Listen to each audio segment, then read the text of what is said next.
a single mother faces danger for the first time while alone with her child.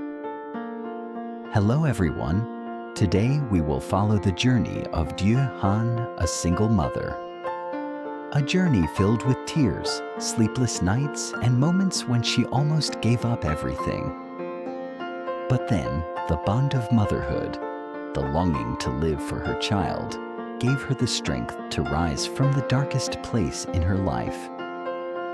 After enduring an abusive, alcoholic husband, this single mother found a way to escape.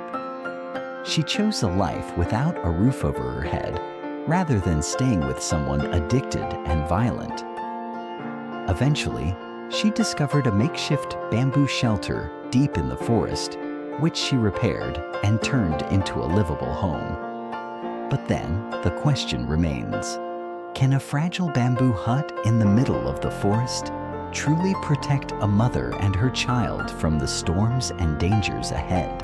As always, Dieuhan woke up at the break of dawn.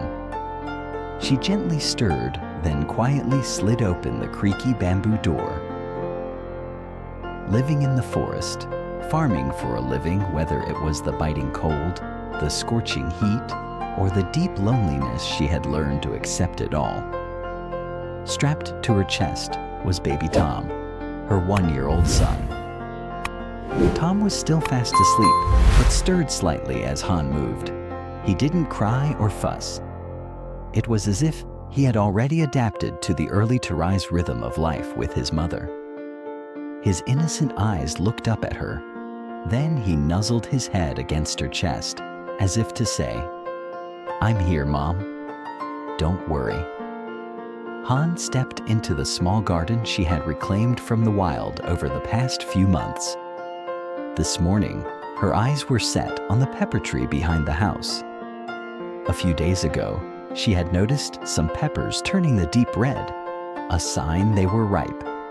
She reached out and carefully picked each fruit, placing them one by one into her woven basket. Every pepper was a glimmer of hope. Maybe today she could earn a few coins at the local market, just enough for some rice, a few pills, or a bit of sugar to bake something for Tom. No one would believe a single mother, living with her child deep in the forest, could manage such a life, but Han had no other choice. She was the mother, the father, the breadwinner, and the guardian of both her life and her child's. When the basket was half full, she sat down beneath a large tree to rest. She let out a sigh and wiped the sweat from her brow. A cool forest breeze passed through, making her shirt flutter gently. Tom still lay snug against her chest, his tiny arms holding on as if afraid to fall. Han leaned down and placed a soft kiss on his forehead. In her eyes, a rare flicker of tenderness appeared amidst the weight of hardship. Even just a moment of rest with her child brought her happiness. Then, like every day, Han stood back up and returned to work. There wasn't much time to rest. Once the sun rose higher, the peppers would spoil, and if she didn't finish picking them in time, there'd be nothing to sell tomorrow. Once the basket was brimming with bright red peppers, Han made her way home. The narrow trail led back to the small bamboo hut tucked away in the forest. A humble shelter, but the only place she could call home. She gently laid baby Tom down on a mat lined with a thin blanket. "Sleep well, my son. Mommy's going to work a bit, then we'll play together." She kissed his cheek, tucked him in, and quietly closed the door to avoid waking him. Han poured the peppers into 2 bamboo trays, spreading them out to dry in the sun. They needed at least 3 days of sun to be properly dried and aromatic.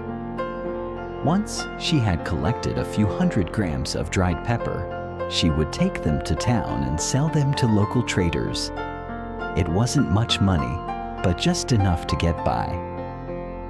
With the peppers taken care of, Han picked up her hoe, its handle worn smooth. Yet, it was her precious tool. she returned to the garden to till the soil for a new row of vegetables. At the same time, she carefully pulled weeds and trimmed the old mustard greens and Malabar spinach, tending to each plant with care. She set the hoe aside, wiped the sweat from her forehead, and slowly walked over to the bucket to prepare to water the newly planted vegetable bed. The water source wasn't far from the house, a small, clear, and icy cold stream. Just as Han bent down to scoop up some water, her eyes suddenly caught a shadow silently slithering through the bushes near her feet. In that instant, her whole body froze. A cobra, long-bodied, its head raised, tongue flicking and hissing, was slowly moving toward her. She couldn't remember how she screamed, only that she yelled at the top of her lungs, "Ah! Snake! A snake!" She dropped the bucket and sprinted toward her bamboo hut, heart pounding so hard it felt like it might burst from her chest. Once she reached the porch, she frantically slammed the door shut, but her mind kept racing. She worried about the garden, about the snake possibly getting closer. She looked around, panicked. No one was there. No one could help. Then she remembered the long wooden stick, the one she used to fence the garden, leaning against the corner of the porch. With trembling hands, Han grabbed it. Her palm was soaked in sweat, and her legs felt like jelly. She turned back, cautiously stepping toward the bush. Han started shouting, waving the stick wildly, but the snake wasn't afraid. It began slithering faster, straight toward her. She cried. She trembled. She screamed in desperation. Then she backed up into the porch, shut the door again, and collapsed to the ground. She curled up in a corner. She had never encountered a snake before. This was the first real danger she'd ever had to face, and she was alone, with a 1-year-old baby sleeping inside. Sitting in that corner, Han cried.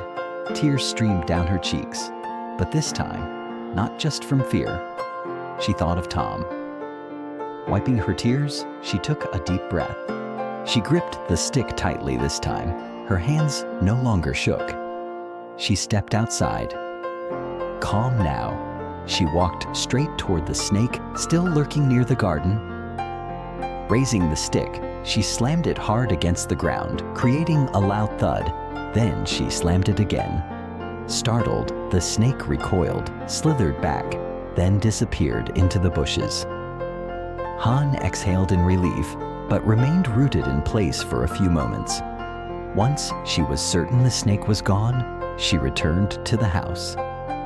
Inside, Tom was still sound asleep. Han sat down beside her son and held him tightly. She cried tears of both fear and relief. She had never imagined she would have to face a snake. She gently wiped her face and, lying next to Tom, finally drifted off to sleep.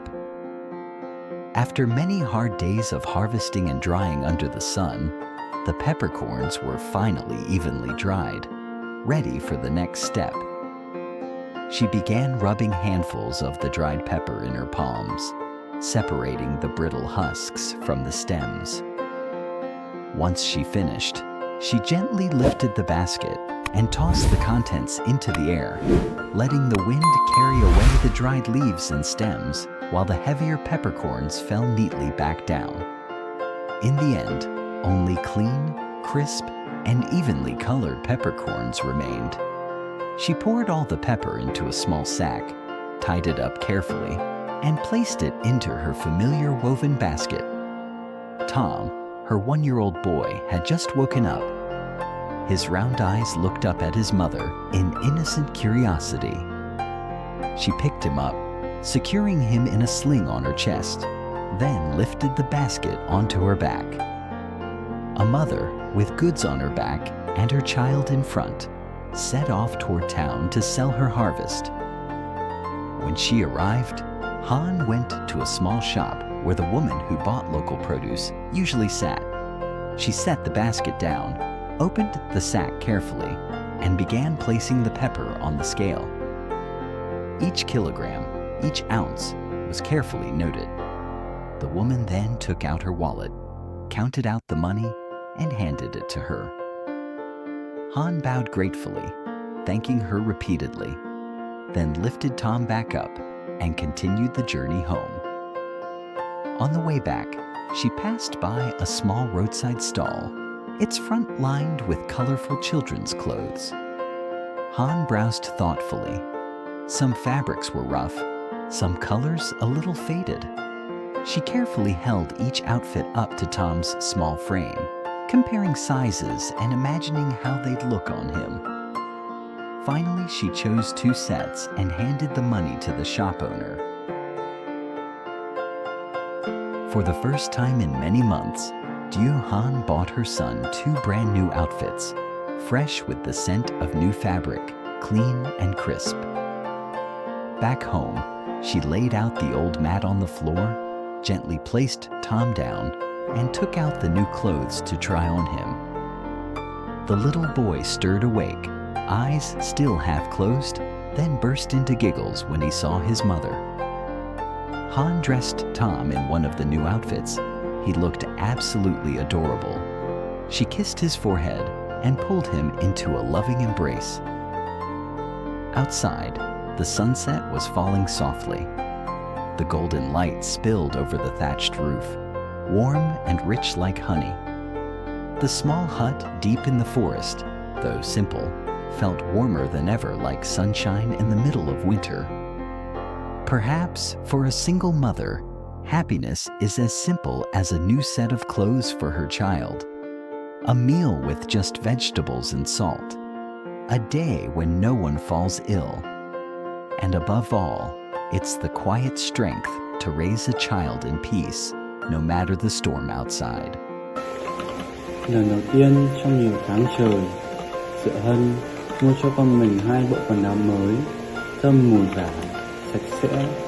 Về đến nhà, cô trải tấm chiếu cũ ra sàn, đặt tôm nằm xuống dưới, rồi lấy quần áo mới thử cho con. Cậu bé tỉnh dậy, mắt lim dim, rồi cười khanh khách khi thấy mẹ. Hân mặc thử một bộ đồ mới cho tôm, trông bé thật dễ thương. Cô hôn lên trán con, ôm con vào lòng. Ngoài kia, hoàng hôn đang buông, ánh nắng chiều rơi nhẹ trên mái lá vàng rộn như rót mật. Căn nhà nhỏ giữa rừng sâu, dù đơn sơ, nhưng hôm nay ấm áp như có nắng giữa mùa đông. Có lẽ hạnh phúc đối với người mẹ đơn thân chỉ đơn giản là một bộ quần áo mới, là bữa cơm có rau có muối, là một ngày không ai ốm đau, và trên hết là cảm giác mình còn đủ mạnh mẽ để nuôi lớn một đứa trẻ trong bình yên.